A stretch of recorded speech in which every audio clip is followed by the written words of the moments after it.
This podcast is produced by OnPod, a video content studio near you. Hey everybody, welcome back to the podcast. Today we are here with Dominic Chénier. He is the owner of Acachendo, and he does design, consulting, and creative services for a variety of institutions you will know. Thank you so much for being here today. Oh, it's my pleasure. And it's a gorgeous studio, I have to say. I'm glad you like it. You fit right in. So over your 20 plus years in creative design in the creative world, how have you seen the expression of art and design change in the rise of digital technology? In terms of the rise of digital technology, it's interesting because I find that actually a lot of people are starting to have a desire, especially young people, because I do mentorship every year. I help students that want to get into like colleges or and if find an internship placement in terms of like to build a professional looking portfolio. Mm-hmm. And sometimes there's fundamentals.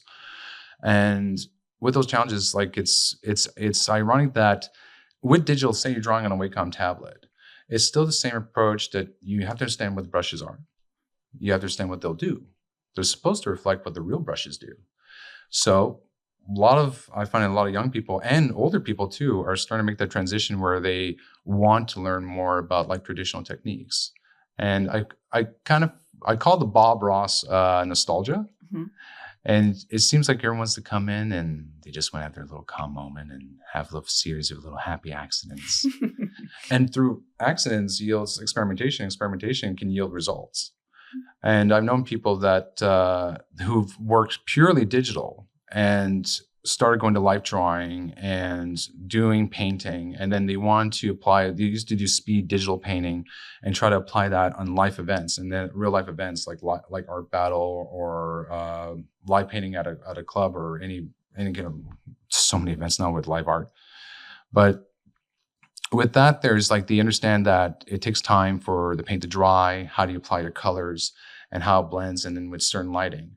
And they kind of take that experience and reapply that to their digital work. Like I have some of my friends who do concept work in film, video games, and television.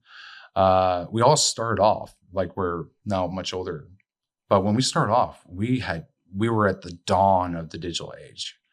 So we were all learning old school. So I think we found the right path in evolving towards the digital age. But to see is so refreshing that a lot of the young people started with digital, relying on Photoshop, relying on these apps like Mega Studio Pro and all that for drawing. Yes, the tablet is nice, but there's something so much more gratifying when you're recognized that this, came straight from your hand. You made this painting. I see them at art shows, art festivals, art markets.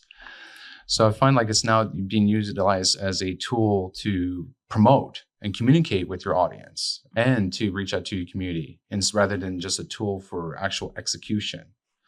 So for digital, I find like a lot of these artists who are purely digital, they're showing instruction videos, but they show they're still doing traditional artwork. They're visiting the masters. They're getting well acquainted with them. I think it's wonderful. Everything comes full circle. Mm-hmm.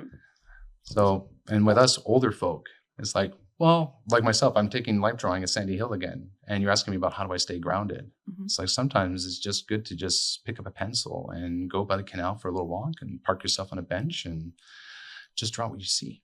Yeah, for sure. And I feel like those happy accidents, they can be a lot different when you're actually doing something by hand versus when you're doing something on a tablet as well. So when you have those techniques in place, it's probably easier to go through those mediums and figure out what you're doing. Absolutely. There's one local illustrator that Core Beatty. And he has some artwork at Nefarious Comics, and he's doing a more pop culture comic stuff lately. But before, he did the posters for the Ottawa Jazz Festival. And what he would do is he kind of mixes digital and hand painting. So you take vector art and you break sequence into colors. Mm-hmm.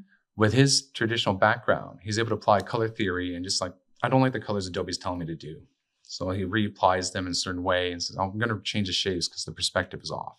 Mm-hmm. So he goes in and he projects them. And he used to do for us huge pieces, huge. He's downsized now, but they were phenomenally huge, and they're all done by hand. And people's like, oh, did he made them digitally and just had them printed? No, you can't. It's too expensive. Wow, that's crazy. So yeah, a lot of these design studios or programs, they do have templates and things that you can go off of, but it does come back to your actual experience and what you learn to be able to do things properly and cater to the audience that you need to cater to, right? Absolutely. Okay. Absolutely. Now let's go back to techniques. Are there any traditional techniques or principles that you believe remain crucial even as the tools evolve from canvas and paper to these digital platforms? Yes. One is, the one I would say is like, well, of course, there's like, you have to learn the fundamentals of perspective. Perspective is also not only how you would draw something, but if you're going to lay out certain type, the largeness of certain fonts, stuff like this, is that from a distance, how's someone going to read it, how they're going to perceive it. So perspective is huge. It's like in film and cinematography, you'll notice this, is that when they film a large, beautiful landscape, Lord of the Rings or what have you, the line of horizon is never in the middle. If it's in the middle, everything looks flat, from the ground to the sky. But if you change the line of horizon down, you're looking down at something, there's more sky, there's more vastness. And then there's more open space. But it seems the world's bigger. But if you move the line of horizon to the top of the screen to 3/4 up, it's still interesting. But now you're looking down to the ground, to this valley and everything, this bustling life. You see lights from a distance of this village or something, or you see the water flowing down. It makes it so much more interesting, but flat. And that way, it's the same thing with design and certain pieces. And people say, "Oh, I did this on purpose." Did you? Yeah, it's like, yeah, of course you did on purpose, because you painted it, you did the piece. But people will interpret it certain ways. And some people have done some amazing abstract work where they will center a composition. But one is like, of course, is perspective, composition. Legibility is part of that, is a huge essence. And if at all possible, like for creative, is like learn, I would say like drawing, just so you can learn like different techniques. So understand like, I want to go with brush strokes. I want to make this look raw. Well, understand like how you can't just go and brush, like ink is different than paint. Right. It's like where maybe you want to do something that's a little bit more watercolor. It has a nice drip effect. Yeah. Or oils or. Exactly. Yeah. Or airbrush, especially with spray paint. Yeah, so much different. Mm-hmm. Yeah. So that way you know how to adjust the settings, you know about pressure. That's how I learned Photoshop airbrush, because I used to actual airbrush. Oh my gosh. Oh, it's so nice, no cleanup. Oh. Yeah, for sure. Okay. So how do you balance continuous learning of new digital programs with staying grounded in your roots as a painter and an illustrator? I feel like that comes off the trajectory of like doing something with spray paint to doing that kind of same thing on a program itself. Mm-hmm. Well, for one thing, it's like for anybody, an artist that wants to see if they want to do something by hand, that they would do it kind of digital. As one thing I would have advised any young person is like, approach your local business and see if you can do their walls or their murals, the exterior or interior, they just think would be fitting. And one thing too is that if you're going to start off like that, maybe start with like a local community project. That way you have a little bit more time. It's a little bit more open space. But if you're just at the luxury of your own home, and if you have the benefit of, space, great, then get an easel and get some canvas, or take the back of a chair and just lean your canvas on that. Mm-hmm. One thing that's surprising with canvas is that it's quite forgiving. So if you're using water-based acrylic in the beginning, you can just go over again with gesso and reprime. Mm-hmm. That's how Francis Bacon pulled off his paintings. Oh, okay.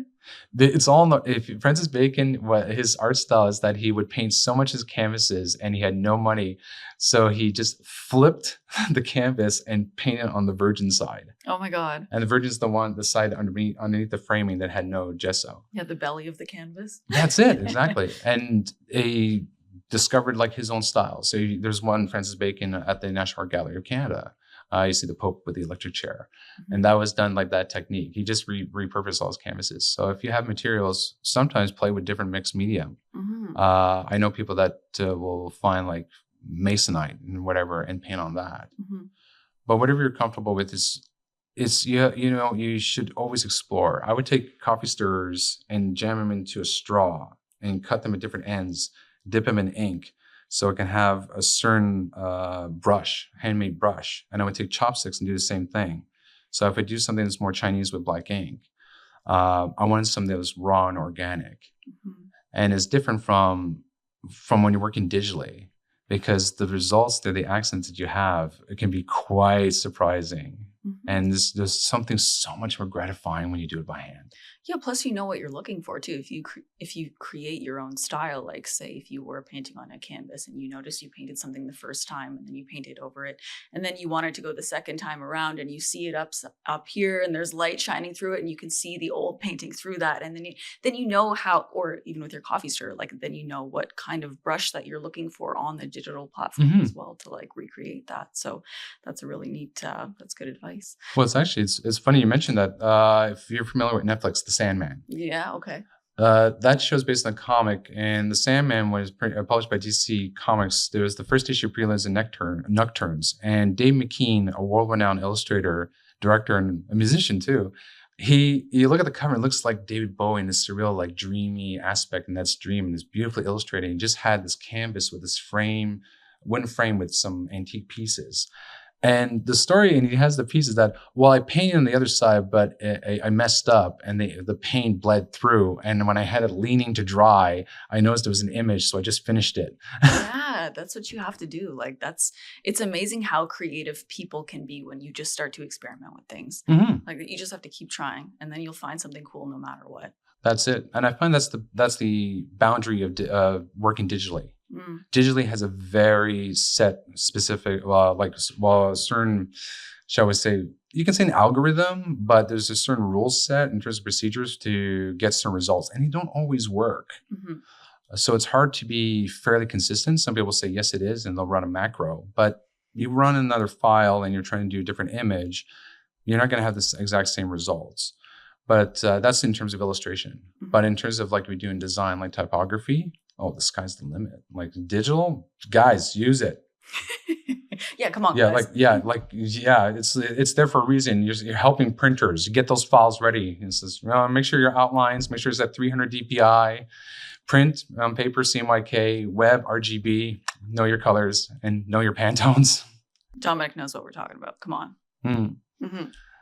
But for design, it's like if you're going to experiment at home, it's like I find like if you think of it like a scrapbook. If you ever sketchbook and you like to work with typography, you can cut out letters and just glue them into the book and play and make your own like punk posters or what have you. Or a ransom note, yeah. Yeah, a ransom note, absolutely. You can revisit those design compositions later. Yeah, there you go. Not for ransom, but yeah, after you're rich. Sorry to interrupt you. Okay, what do you consider the most important elements for creating emotional or sentimental art, regardless whether it's digital, physical, or something else? For emotional and sentimental art, one is definitely feeling. Empathy is a huge lacking. It's not just like a Kodak moment where you're trying to convey something. It's not like a Harlequin romance novel. You're someone in the breeze there, and it's like I'm gonna. Just like look up there and look to the stars. It's sometimes the scenery itself plays, or the intimacies. Like, should you go with extreme close up on the character? Is it close enough? Should you go closer? Can we go into the eyes? Like, what is what conveys appropriately the story without giving too much, but to spark enough curiosity? So, for example, if I do a movie poster, I did one short film that's now going around the festival circuit. And the director sent me the first rough cut. And I read the script, and I thought the script was really interesting. And I was very curious how I was going to pull it off. So when I saw the film, he made it look like a 1930s black and white film. And I thought the aesthetic was very beautiful. It reminded me of David Lynch's The Elephant Man from 1980. So it's like, it's black and white. It's made the static, all the crackling sounds like it was from the 50s or something. But you have Anthony Hopkins playing lately, not John Hurd played John Merrick, but Anthony Hopkins played the professor. And just to see how he's recreating old London and everything. And I'm watching this film, the short film, and he has a soundtrack playing. He says, listen to this track while you're watching the short film. And I thought, this is very appropriate. And I was looking at the poster of The Elephant Man. And I realized, he took the picture, a frame from the movie, and bumped up the threshold. So old school, they would have silk screened that poster.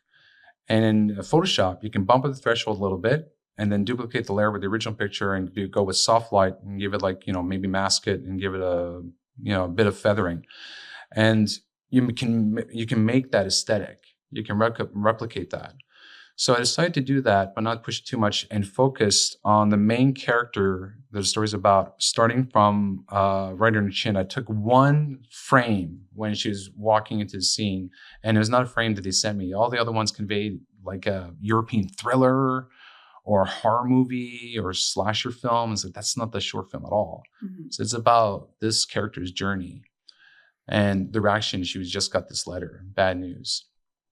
So I decided I'm just going to focus on this, and I'll put her name right there, Anna, and the code on the letter, which was 0091.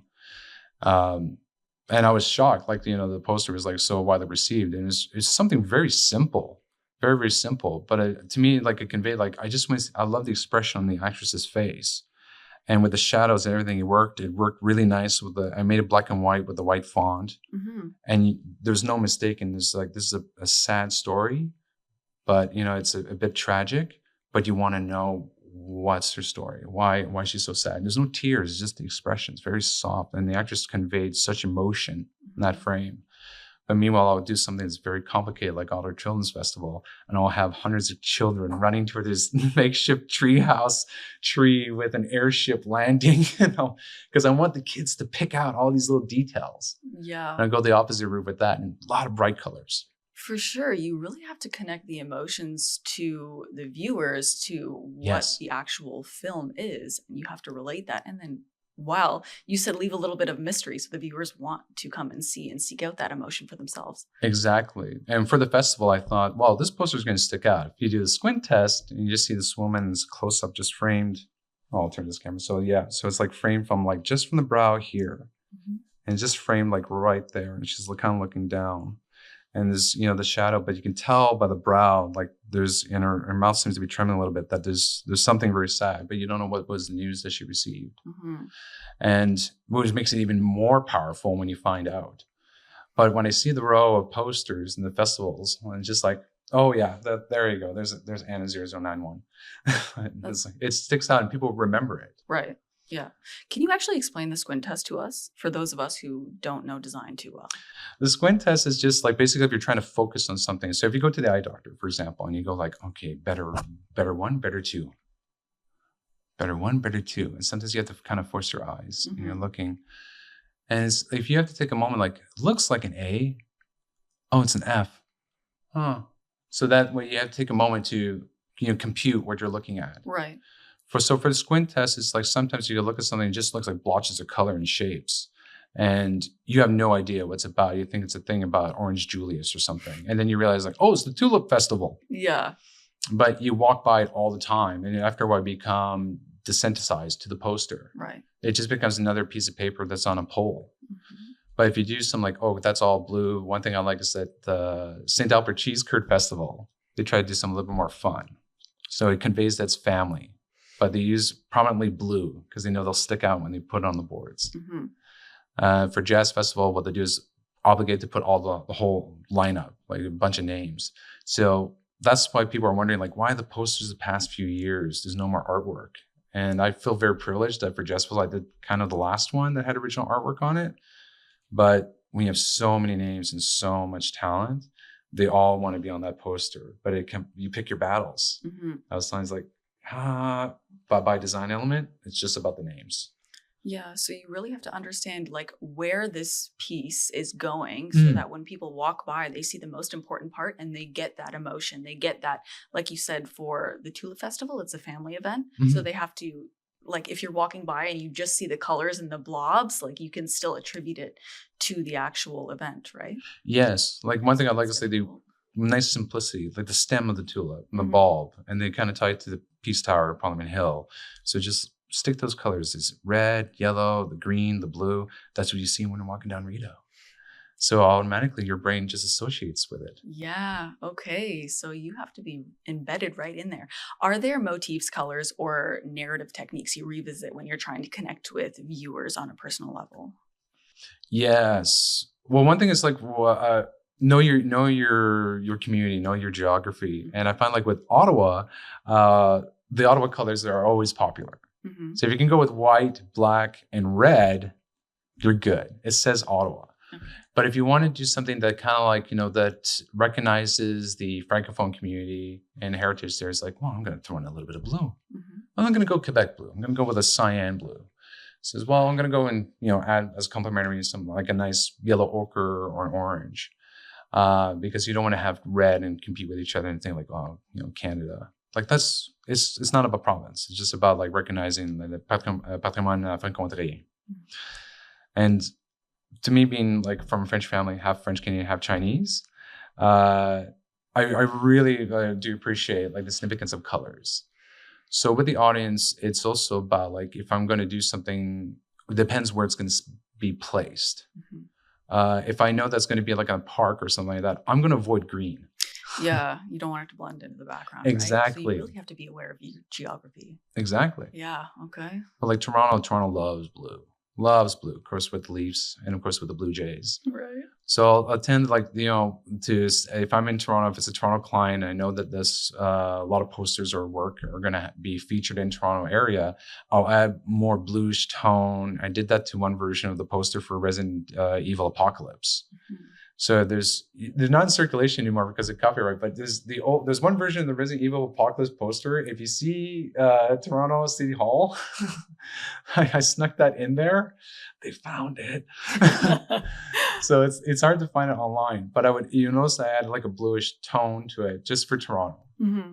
So you have to, it's almost like marketing, like you're connecting to them subconsciously as well. You have to know your community. Okay. Having served such a diverse range of clients, so like you said, Jazz Festival, with these clients in Toronto, everywhere, from government agencies and publishers to entertainment giants, how do you approach understanding and delivering on each client's unique creative goals? The 5 W's. Okay. So if anybody's studied like journalism, all that, you're familiar with the 5 W's. But the approach for design and creative services is like, okay, what is this? You want to be very clear because they'll give you the brief of what they want, but you realize that the design you're doing is like, this is not appropriate for this. It's like, it could be something you're thinking like, it's very mature, very dull, like a anti-smoking ad. And you realize like, no, this is supposed to go to schools. It's like, oh, okay, I shouldn't show grandpa like the respirator. Yeah, let's pull that. And then you have to, revise. So you want to make sure that everyone's crystal clear as to what the goal is for the design and what the message is. In terms of like, if you ask like the why, like why is this important? You have to pick your battles, and everybody wants to pitch in. So I try to narrow it down to like, what are the 5 key things? You can't have 10 or 30 because after a while, people are picking up. It's like you start to lose your audience a bit. Yeah. So you just want to know, like, people want to look at a poster. Generally, you want to know, what is it? Why am I looking at it? What is it? And like, who's this for? Is this for me? Is this for the kids? It's like, how do I get to this event? When does it take place? So with posters, like, this always like for any design is the why is this the most important aspect? So you know where to focus. Like, is it the image? Is it the type? Or are you designing a font? Especially for a new startup company, you have to pretty much design the alphabet because for trademark, you have to design the lettering. Right. Oh yeah, I learned that. I learned that there in my early years. But so with that, there you take like the how is this going to be presented? So the client tells you there's going to be a one-off, or it's going to be for print, for web, for video. So not only do you have to factor that in, how it'll read on screen, but you want to prepare the files for the client. And of course, who is the main thing is like, who's your target audience? So that way it's like it's tailor fit for that image. And then you have to kind of be proactive rather than reactive. So bear in mind, like in terms of social media, how this could be utilized later on. So keep your high-res files, folks. That's what I could say is keep your high-res files. The clients will call back. It could be a year, it could be 5 years, but they will call back. And with that, it's like, you go for the when is it due? Because you have to factor in the time, not only as a professional in terms of billing, but your availability. So you could be I've spent on a television series, something like 6 months until I actually started working on the pitch book, which made sense because they were writing the entire series. And there's something being developed by Netflix. I'll show it to you afterwards. It's pretty cool. And it made total sense is that the director that wasn't attached wasn't available. He would be sporadically available, but great guy. And I love working for him. And it was Eduardo Sanchez. Eduardo Sanchez is the co-creator and co-director of the Blair Witch Project. Oh my God, that's awesome. It's awesome. He's actually been working on television. He's like Strange New Worlds. He directed some episodes of that, American Horror Stories. He's been busy. Wow. 911. So it's whenever, and it's funny because he lives in New York. So whenever he's in the time zone, that's when we'll get in touch with him. Mm-hmm. But with his busy schedule, we would connect with him, develop it with Netflix and the show creator and the producer. So everyone's in different time zones. So you have to coordinate. But once you have everything organized, guys, that's when you're ready to get to work. So make sure you have everything crystal clear in terms of the time frame, when they're going to present it. So that way you're not burning yourself out. Everything's legal and cleared. Mm. And you know exactly like what you're building. So for a series like what I had to do, normally a pitch deck is about 10 pages. This one, we had to condense 50 pages worth of material into 20. Oh my goodness. And you'll see. That's a lot of cuts. A lot of cuts, but you'll see what I came up with later. It's very clever. I can't wait. Yeah. Okay. So with that being said, you don't want anything to be too murky. You need to have that clear understanding. Mm-hmm. Has there ever been tension between your creative vision and what clients want? And how do you resolve that and ensure everybody's satisfied? Funny of this, goes back to the prior question. I was doing some freelance work for Lionsgate. And at the time, there's, like everyone else, back in the 90s there, I would play this video game, and I love these horror games on PlayStation, and there's one that's called Silent Hill. So I did the work for the marketing department and did some mock-ups for their art department. They started rolling with it, and I took some images and create stock images they can repurpose and added like the look and feel, some fog to it. And I was really surprised when I presented one. I showed 3 ideas for this little girl, and it says it's Silent Hill. It says, okay, well, I'm gonna have her mouth shut. It says there's a few ways, and they haven't even they started filming, I think, for a week, and there's no makeup yet. So I figured, okay, we'll have the lips like glued together. The best comparison I can think of is the first Matrix film. Okay. When Neo's mouth, when he's arrested, and starts to stick together. So they had one version of that, and I thought they were really going to go with that one. I did another one. I just airbrushed her mouth off. That's it. Just, that's it. Made it look like an old, like round oval portrait, and just, pretty. They're never going to pick that one. And then the third one I did was to make it look like the lips were still outlined, but it's obviously that they were like shut, like it was all seamlessly together. So, but it looked a little too mannequin. Mm-hmm. So I figured, all right, I got 3 here. I got the one I hate. It's the ugliest one. They're not going to pick that one. I got this really good one. They have to go with this one. This is the best of them all. And I got the mediocre one that's in between. So I can live with that one. If they go with the mannequin face, I can live with that. So I gave them all 3, didn't hear a peep. Then 4 weeks later, I'm down the Don Valley Parkway, and on the DVP, there's a big Viacom sign, and I see my little girl with the really bad airbrushed mouth. With no mouth. With no mouth, and I can see the outline when I just went, that's it, and just like this round around her mouth. They fixed it afterwards, but I can still see the outline to this day. And I was begging them not to use it. I was begging them. And I remember at the presentation, I was imploring, I don't like it. I thought I won that, to discourage them. So I learned this there with clients is that, all right, you have to pick your battles. The fact that they use something you've done, that's a win. Take the win and get out. That's it. You got paid. Get your money. Yeah, get your money. You got paid. It's someone else's. That's it. So someone else has credit for that. Yes, someone else did the final version. Very happy there. It's fantastic. Whenever I see the original one with a really bright blue dress there, and you just see like a fog over her mouth, I'm so sorry. I'm so sorry. I was 21. I was 21. Oh my goodness. Okay, so with that communication, are there core collaboration practices that you found most effective for aligning with the client's expectations and still producing your best work?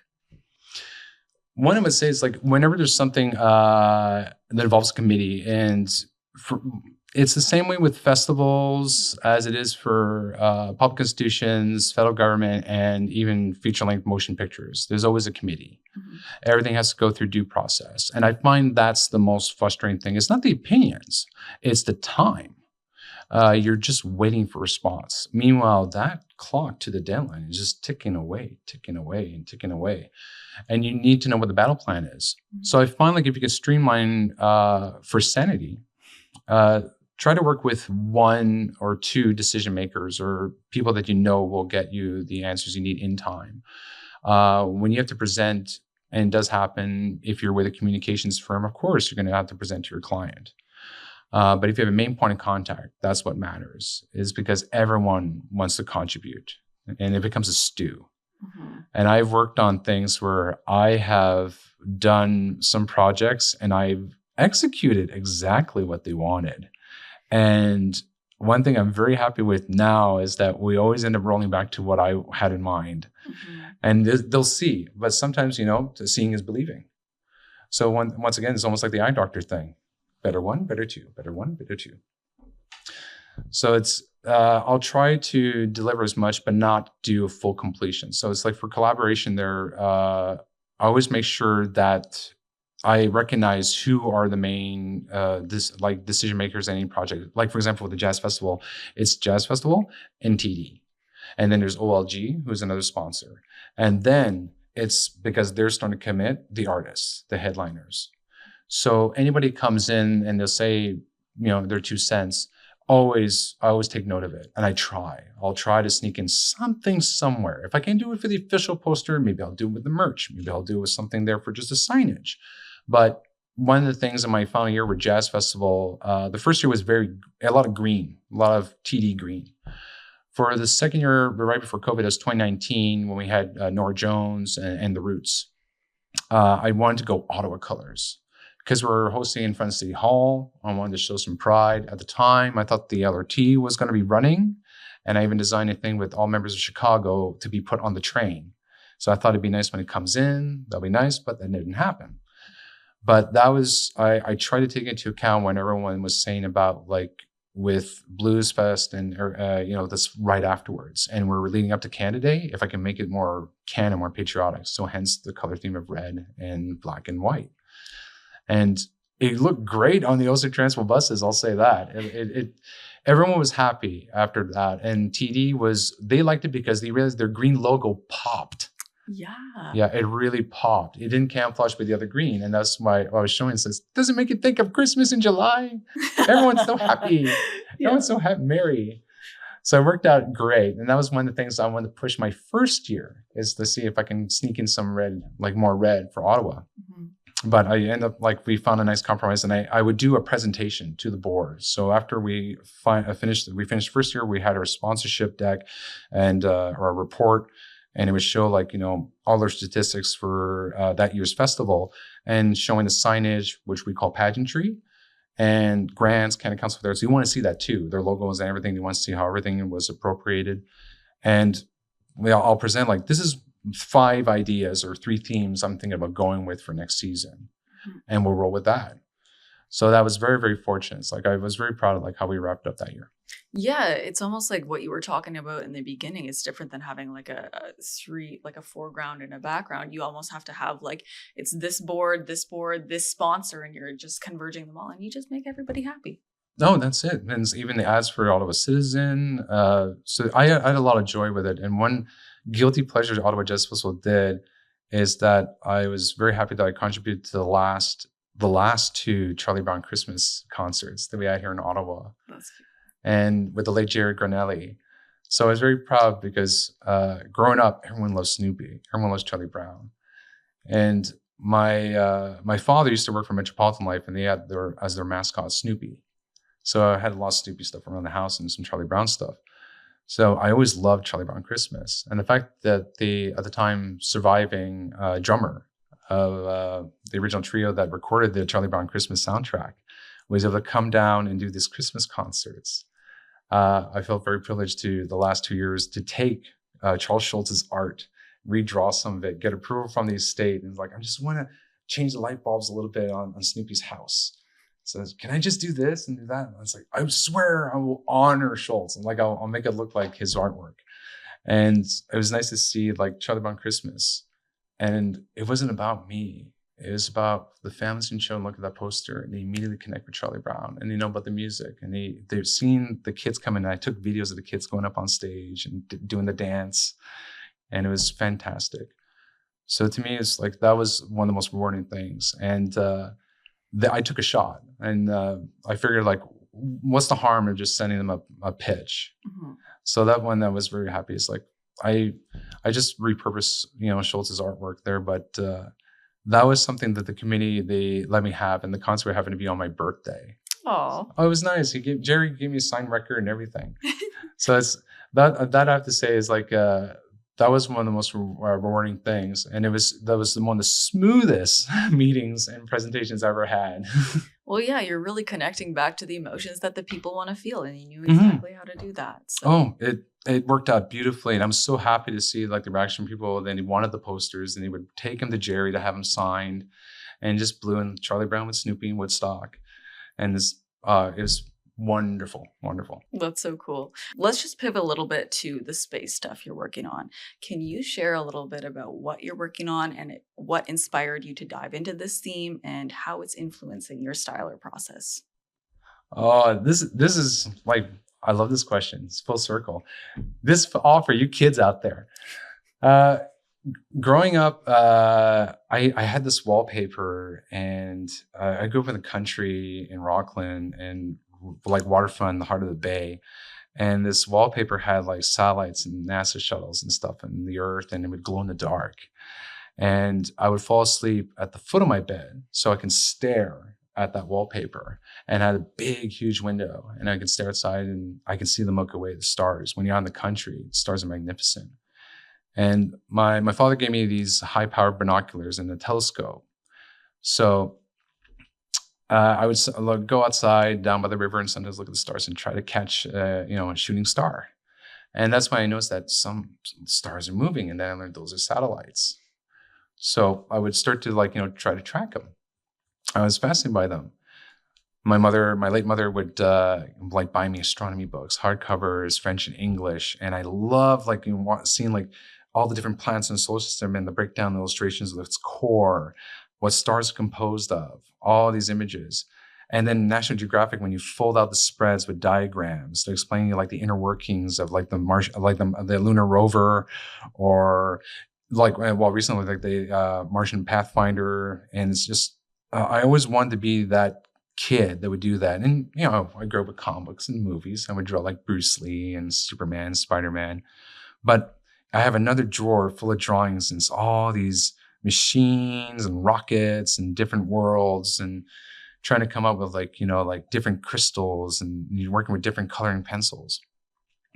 So then I never thought I would do concept work for comics, video games, and even film and animation. And I would work on science fiction. I never thought I would work in science fact. It's like, I'm not a scientist.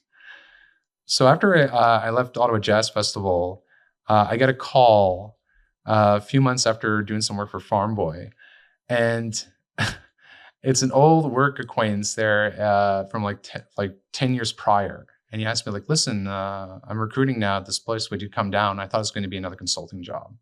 So just like with Farm Boy, I come in, all right. So they're doing something with their communication satellite. And it's like, all right, a brochure. They need help with a brochure or something. And they're like, fine, no problem. And that turned into 2 months of meetings. And then I was offered a position, and it was surreal. And it was the week before my birthday, and it was right before COVID hit. My birthday's in December.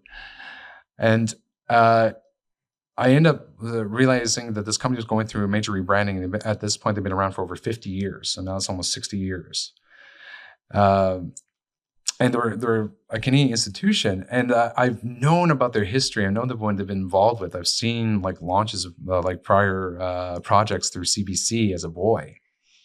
So that it baffled me that I figured I'm just going to do graphic design. And I realized I became the graphics department by default. So they took my concept art experience and it said, can you do these concept images? Yes, I can. I would love to. Listen, can you do diagrams? I've done stuff for TV shows like Stargate Atlantis. Yeah, sure, no problem. I'll make it. This is how it beams down. Yeah, I'll make it look like Star Trek, like the Bridge of the Enterprise. Mm-hmm. But I get to get a little bit creative, take this retro based on the 60-year history of this company and apply it modern day. and try to approach it with aesthetic that a layman like myself will go walk by and go, that's cool. Who are they?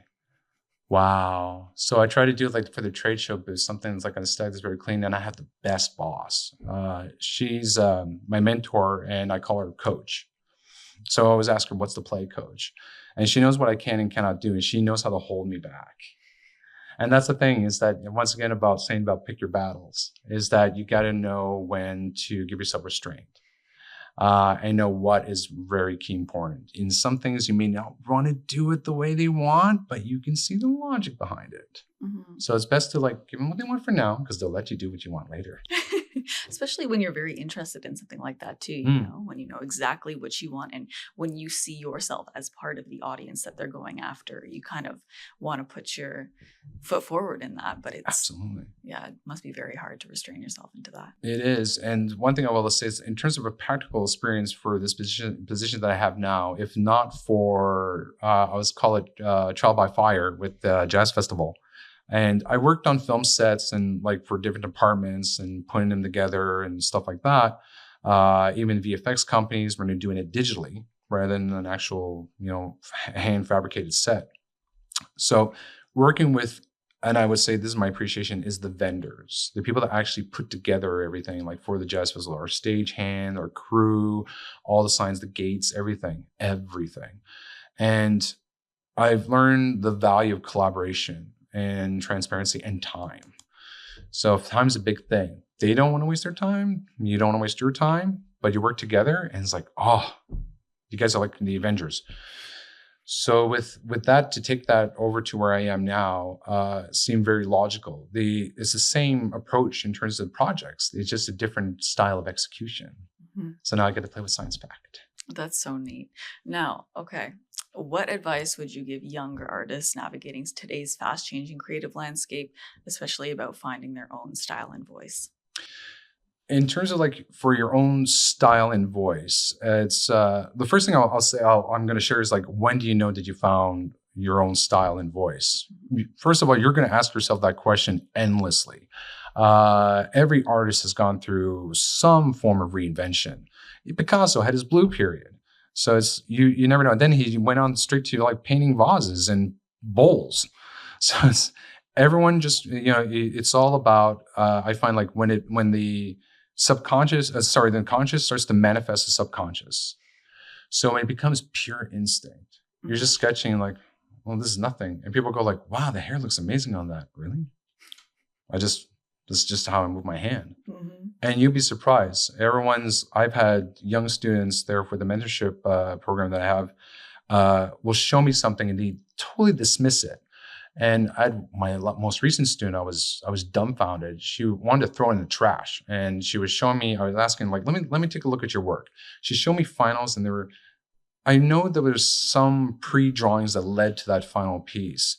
And I found this amazing room with perspective, layout, grids, everything mapped out beautifully. I'm looking at this going, this is someone that would work in an animation studio. So I find like, to encourage young people, it's like, don't cut yourself too short, explore. Is any advice is that whatever you feel, that's how you're drawing, it's just needs some polishing. It's just refinement. If you can take that and, scan it, and then you find digitally, it's like, to draw on a tablet, more forgiving, you're less frustrated with dealing with the ink, or if it's the medium that's frustrating you, then try a new medium. If you want to go in something that's like, there's always something transferable. If you feel like comics is not exactly what you want to do, then you could take that form of sequential art and apply that to storyboarding for film and animation and video games. You can do that into previs, into visual effects. If you want to, and I've known people that illustrated who transferred into makeup. They got bored drawing. So they just decided they start digitally making with ZBrush, like makeup on Star Trek. And now they're like, no, I want to work with latex. There's something tactile, something nice. And then they see the actors walking on in frame. It's like, I didn't just design it, I made that. And I'm very, very proud of a lot of my friends in terms of like what they've achieved. But I will say another example for you youngins that back in college, recently at Ottawa Comic Con, one of my old dear friends, guest artist Mike Ruth, we had a panel and we were talking about this, is that when we first started from college, I met him, I was like 18 years old. I was a youngin'. And we all shared about like certain comic books or certain publishers we wanted to work on. And it's funny how life presents itself. When you're discouraged and think that's going to happen, it may take 5 years, may take 10 years, may take 15 years. But Mike, we were talking about like, oh, I would love to do something for Ninja Turtles one day. I'd love to do something for Conan the Barbarian, or Dom, like maybe something like He-Man or whatever, or Swamp Thing. Fast forward about 15, 20 years later, and he does a DC Comics cover of Swamp Thing, and he just released last month his issue of Savage Sword of Conan, and prior to that, he was doing Teenage Mutant Ninja Turtles of Grayskull, which is Ninja Turtles and He-Man. So it's these things, and he recently did a Batman cover. You never know where life's going to take you. Another old college friend, Sarah Deck, she ended up doing Mondo posters, and then posters for like the film Suspiria and other like Pearl, other how they claim like horror films. And she's being recognized globally for her illustration work. I was mentioning my friend Ryan Denning, who became the concept artist for not only Star Trek Online, Star Wars: The Old Republic, but Star Trek Discovery, Strange New Worlds, and The Expanse. He started off, his first job after college was designing roller coasters. Oh my goodness. Like just the murals, like, for roller coasters. You would never have thought. Don't be discouraged. It's that perseverance is the main factor for any young person starting off, is that you will adapt, you will change, you will, I will say, become a Swiss Army knife with legs. But don't give up. There is opportunities and there are ways for you to represent yourself in the type of projects you want to be involved in. It may not be in the scope that you want, but just be happy. It's like it will present itself, and sometimes yielding most unsurprising rewards. That's awesome. Yeah, Dominic is the OG vision board maker. You do a design and then it's the vision board, and next thing you know, you're doing exactly what you wanted in the first place. So I really appreciate you coming on today. It was so awesome to get all of your insight. I can't wait to see your future projects, especially looking out for the space stuff that you are working on. And yeah, I really appreciate you. Oh, well, thank you. I really appreciate the time. And I hope that, as my late mother always said, is that, those with talent have a duty to inspire. And it's something like my friends like Mike Ruth and my panel guests at Comic-Con, some of my other friends, when we meet up for some podcasts like this, although not this elaborate, this is gorgeous. We feel that, it comes full circle to give back, because we're that age too. So we remember very much what it's like to be you guys. So it's any questions, if you're at a convention or like Ottawa Design Club and meeting any of those peers, by all means, it never hurts to ask questions. Yeah, check out Dominic Chénier's work, guys. It's really worth the while. Thanks, guys.